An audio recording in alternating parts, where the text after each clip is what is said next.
लोक यादव जी, जौनपुर से। जी। महाराज जी, आपके चरणों में कोटि कोटि प्रणाम।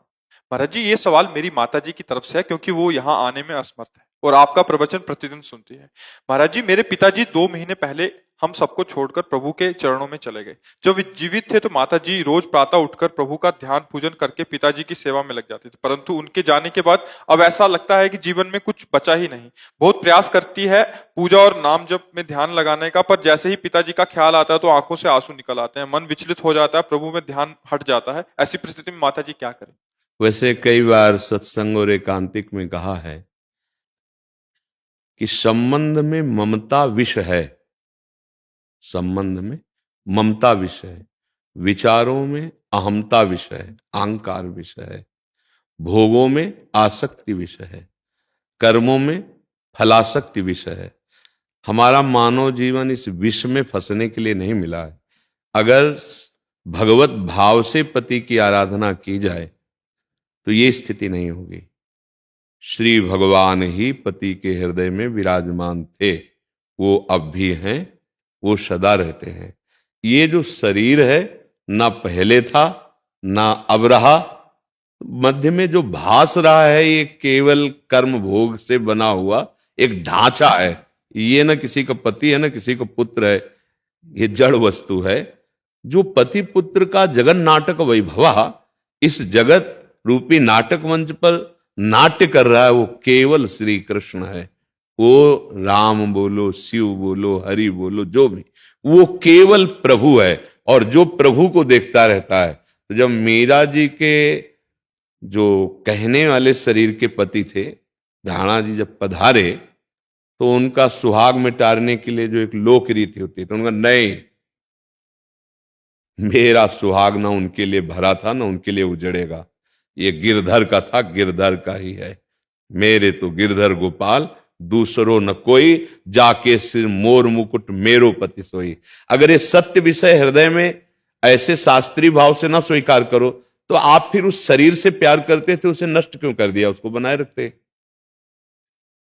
अगर आप श्री कृष्ण को नहीं मानते कि हृदय में श्री कृष्ण ही हैं, उन्हीं से हम प्यार कर रहे थे, तो आप श्री कृष्ण को जानते नहीं थे, आप उसके स्वरूप को नहीं जानते थे, आप प्यार केवल शरीर को कर रहे थे। तो जब वो चले गए तो शरीर को रखे रहते। बोले नहीं रख सकते। बोले क्यों? बोले वो तो चले गए। वो कौन? तुम उनको जानते थे? बोले नहीं। तो तुम्हारा प्यार झूठा है, इसलिए रोना पड़ रहा है। अगर उनको जानते होते तो वो कहीं आने जाने वाले नहीं, कोई कण ऐसा नहीं जानना हो। तो हम हृदय से आपसे बात कहते हैं कि जितने शरीर उनमें प्रभु हैं, अगर ये मानकर हम अपने अपने कर्तव्य का पालन करें, जैसे भाई भाई का, पिता पुत्र का, पति पत्नी का, बहुत तरह के संबंध हैं, ये कर्तव्य हैं, तो हमें ममता नहीं होगी। निर्ममो निरहंकारा, हमें सबकी सेवा करनी, क्योंकि भगवान विराजमान है। अगर ये भाव रहा निर्मम, सबकी ममता ताग बटोरी, मम पद मन ही बांध बर डोरी, तो वो जीते जी परमहंस हो जाएगा, परमानंद में डूब जाएगा। नहीं, सबको रोना पड़ेगा, सबको। कोई ऐसा नहीं है जो यहां बिना पछतावे के जाता हो। मन पछतई है अवसर बीते, दुर्लभ देह पाए हरिपद भजु, करम वचन और जीते। आखिरी पंक्ति में कहते हैं, सुन सुत बनितादि जान स्वार्थ रत, ना करु नेह सभीते, अंत ही तो ही तजेंगे पामर, तू न तजय अबहिते, मन पछतई है अवसर बीते। गोस्वामी तुलसीदास जी कह रहे हैं, यदि हम ये संबंध रख के कि यही हमारे सामने जो दिखाई दे रहे हैं, नहीं, ये मिटेगा, ये नष्ट होगा। अगर अंदर वाले को जान जाते तो रोना बंद हो जाता, या फिर वो रोना होता जिसे प्रेम कहते हैं। अब अज्ञान की धरा में ममता रत सन ज्ञान कहानी, अति लोभी सन विरति बखानी, कैसे चढ़ेगा रंग? जब ममता हमारे हृदय में है, मोह हमारे हृदय में है, तो प्रभु का रंग नहीं चढ़ेगा। प्रभु का रंग चढ़े बिना ये द्वंद्व की चक्की में सबको पिसना पड़ेगा। ये जो मिलना बिछुड़ना, मान अपमान, लाभ हानि, सुख दुख, जन्म मृत्यु, ये चक्की है, सबको पीसेगी। बच सकता है तो मामे वे प्रपद्यंते, चलती चक्की देख के दिया कबीरा रोए, दो पाटन के बीच में साबित बचाना कोई। चलती चक्की देख के दिया कमाल ठठाए, और रहे सहारे कील के तो बाल न बांका जाए। ये चक्की चलती है और कील के सहारे जो दाना आ गया, और उसमें कोई फर्क नहीं पड़ने वाला। तो ये द्वंद्वों की चक्की सबको पीस रही। दैवी हेसा गुणमयी मम माया दुरत्तया मामेव ये प्रपद्यन्ते माया मेताम तरन्तिते। हमारे भगवान ही पति बने हैं, हमारे भगवान ही पत्नी बने हैं, हमारे भगवान ही पुत्र बने हैं, उन्हीं से हम प्यार करते हैं। और इन शरीरों का राग जब हमारे हृदय में नहीं होगा तब उनसे प्यार माना जाए, फिर वो कभी बिछुड़ने वाले नहीं, तो फिर रोना बनता नहीं। और मोह मोह गए बिनु राम पद होए न दृढ़ अनुराग। मोह में तो तुम्हें नाना प्रकार के दुख भोगने ही पड़ेंगे, चाहे कोई भी हो। मोह मूल बहुसूल प्रद। जब बाली जी का परम धाम हुआ तो तारा जी रो रही थी, तो भगवान ने यही कहा कि जो नित्य मेरा अंश था उसको तो तुम जानते नहीं, तो रो किसके ले रहे हो? वो शरीर तुम्हारे सामने पड़ा जिसको पति मानती थी, फिर जिससे तुम प्यार करती हो वो शरीर है, और ये 5 तत्व का बना हुआ है। जो अंदर मेरा अंश था उसको तो तुम्हारा परिचय है नहीं, जिसका परिचय नहीं उसके लिए रोना नहीं बनता। और ये सामने पड़ा हुआ है, अब ये तुम्हारा है क्या? इसको तो तुम्हें नष्ट करना पड़ेगा। 5 तत्व से बना हुआ है। अज्ञान, अविद्या, इसी के कारण हमारा प्यार बहिर्मुख हो गया और हम तड़प रहे हैं असली प्यार के लिए। वो सिर्फ भगवान से होता है। शरीरों से प्यार करके पछताना ही पड़ेगा, करके देख लो, अंतिम परिणाम मन पछतई है। अवसर बीते ना, कहां गई हो मेरी मां, कहां गए हो पिता, सब खत्म। ना पहले रूप था ना बाद में वो रूप रहेगा, बीच में केवल दिखाई दे रहा है। अब चाहे जितना, हाँ, अगर तपस्या करके भगवान को रिझा के कहो मां रूप में आ जाओ तो आ जाएंगे, क्योंकि उन्हीं के सर्वरूप हैं। मत्ता परतरम नान्यत किंचिदस्ति धनंजय। तो मोह का नाश किए बिना भैया इसकी कोई दवा नहीं है। कितने ऐसे मोह से ग्रसित हो जाते हैं कि अपने शरीर संबंधियों के लिए अपना भी शरीर नष्ट कर देते हैं। ये बुद्धिमानी नहीं है। मानव शरीर केवल भगवत प्राप्ति के लिए मिला है। इसीलिए सबसे प्रार्थना करते हैं, आप अपने परिवार के सदस्यों में भगवत भावना करके खूब प्रीति करो, खूब सेवा करो, खूब सम्मान करो, उसका फल होगा भगवान की प्राप्ति। पर हम भगवान को बीच में कहीं लाते नहीं और शरीर राग पुष्ट करते हैं, तो फिर तो क्लेश और दुर्गति पक्की है। हिरन से राग कर लिया तो अगला जन्म हिरन का हुआ भरत जी का, तो औरों की बात फिर क्या। जो भगवान ऋषभ देव जी से प्रकट हुए, जिन्होंने भगवत प्राप्ति के लिए राज्य और रानियां और पुत्र आदि को विघ्न समझा, वही चूक हो गई, हिरन में ममता कर ली, अगला जन्म हिरन का हुआ। तो ये ममता मोह का जो चरित्र है, ये भगवान के चरणों के आश्रय के बिना ये समझ में नहीं आएगा, और इसमें सब फंसे हैं। वही मुक्त हो सकता है जो जिह्वा से नाम जप करे और हृदय से भगवान का आश्रय ले। वो टिकाऊ नहीं है, ये शरीर टिकाऊ नहीं है। जैसे अंजुली में जल तुम कितना भी कस के बांध लो, टिकेगा नहीं। जैसे पानी का बुलबुला है, बहुत बढ़िया दिखाई दे रहा, टिकेगा नहीं, नष्ट हो जाएगा। ऐसे भाई किसी दिन ये शरीर नष्ट हो जाएंगे। इन्हीं से ममता, इन्हीं के संबंधियों से ममता, तो दुर्गति पक्की है।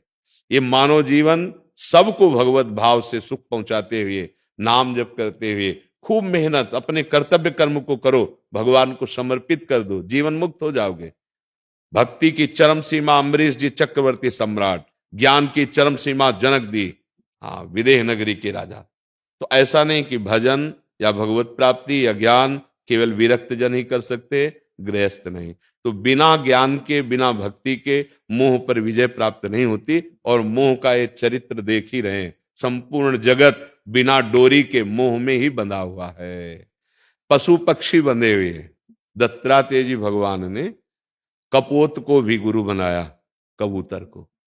वो अपने घोंसले में अपनी कबूतरी के साथ रहता था।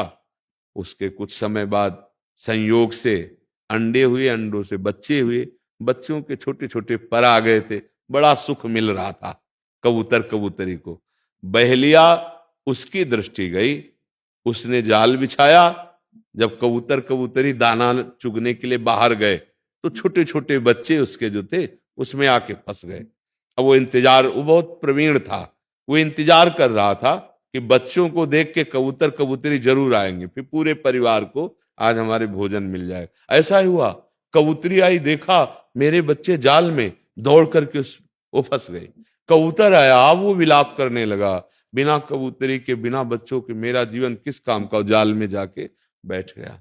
बहलिए ने जाल फंसाया, गुरु बनाया कबूतर को। कभी भी गृहस्थ में या विरक्त में भी मोह जाल का विस्तार नहीं करना चाहिए, सब में भगवत भाव रखते हुए। नहीं तो क्या हुआ, उसका तो काम बन गया बहेलिया का, वो मोहासक्त होकर के ही तो नष्ट हो गए पूरा परिवार। ऐसे ही काल रूपी बहेलिया ये माया मोह रूपी जाल डाल के हम सबको फंसाए हुए हैं। इसीलिए अध्यात्म का श्रवण, अध्यात्म का हृदय में धारण करना, अध्यात्म मार्ग में चलना एक ही उपाय है दुख और द्वंद्वों से मुक्त होने का। मुझे तो और कोई उपाय समझ में नहीं आता। अगर भगवान की शरण नहीं, भगवान का आश्रय नहीं, तो शिव विरंच का मोहई को है बपुरान, अस जिए जान भजी मायापति भगवान। बिना भगवान का आश्रय लिए, बिना भगवान का भजन किए और बिना भगवत भाव से संबंध जितने हैं ये सब फंसाने वाले हैं। जब तक भगवत भाव नहीं, तब तक पुरंजन ने पत्नी में आसक्ति की तो अगला जन्म स्त्री का हो गया उसका। शास्त्रों को पढ़ो, हम दुर्गति के लिए आए हैं क्या? साधन धाम मोक्ष कर द्वारा पाई न जे परलोक। खूब प्यार करो, हमें नहीं मना, धर्म युक्त करो, सामने वाले में भगवान देखकर करो, स्वार्थ बुद्धि नहीं होगी, सुख बुद्धि, उसको सुख देने की भावना, बस जीवन मुक्त हो गए। हम बंधे हैं सो सुख वांछा में, हमें जिस शरीर से सुख मिलता है उसमें आसक्त हो जाते हैं। जब वो शरीर नहीं रहता है तब हम विकल हो जाते हैं, और ये पता नहीं कि शरीर में बिजली किसकी थी, पावर किसका था, श्री कृष्ण का। वो पहले भी थे, अब भी हैं, आगे भी रहेंगे। उनसे बिछुड़ना हो नहीं सकता तो उनसे प्यार किया नहीं, और जिनका बिछुड़ना ही बिछुड़ना है उससे हमने प्यार कर लिया। ये शरीर परिवर्तनशील है, ना पहले था ना बाद में रहेगा, बीच में भी प्रतिक्षण नाश होता जा रहा है। कब गई बाल्यावस्था कोई तारीख है? कब आई जवानी कोई तारीख है? कब गई जवानी कोई तारीख है? ऐसे कब मृत्यु हो जाएगी कोई तारीख का पता नहीं। तो सावधान रहिए, और ये सत्संग पढ़ेगा उनको सुना दीजिए। भगवान का आश्रय, भगवान का भजन और सब में भगवत भाव, तभी इस माया प्रपंच से मुक्ति हो सकती है। नहीं बड़े बड़ों को ये हर्ष शोक भय मृत्यु दुख चिंता ये सब जला रहे हैं। इसी से बचने के लिए भगवान का आश्रय है। संत जन जो बड़े बड़े महापुरुष अपने जीवनी शक्ति को इस बात में खर्चा कर रहे हैं कि आप सुनिए, आप धारण कीजिए, वो केवल करुणा से उसे मान लो। पर अब आश्चर्य की बात है, ममता रत्सम ज्ञान कहानी, अगर ममता युक्त है तो उसे ज्ञान समझे में नहीं आएगा। नाम जप करो, नाम जप से ही सब लाभ मिल जाएगा, बुद्धि पवित्र हो जाएगी, कोई कुछ नहीं। जादू का तमाशा है, कुछ नहीं है यार। बिल्कुल समझो जैसे स्वप्न में पूरी बाजार लगी थी, जगने पर कुछ नहीं। ऐसे ही जब वास्तविक ज्ञान हो जाएगा, एक भगवान के सिवा कुछ नहीं है, और उनको कोई मानने के लिए बिरला ही तैयार होता है। नहीं तो अपनापन शरीरों से है, ये मेरे भाई, ये मेरी पत्नी, ये मेरे पुत्र, भगवान को बीच में बिना लाए फंस जाओगे, दुखी हो जाओगे, जीवन व्यर्थ चला जाएगा। इसलिए भगवान का आश्रय लें, नाम जप करें, वही पति रूप में थे, दूसरा कोई नहीं, तभी हमें विश्राम मिलेगा।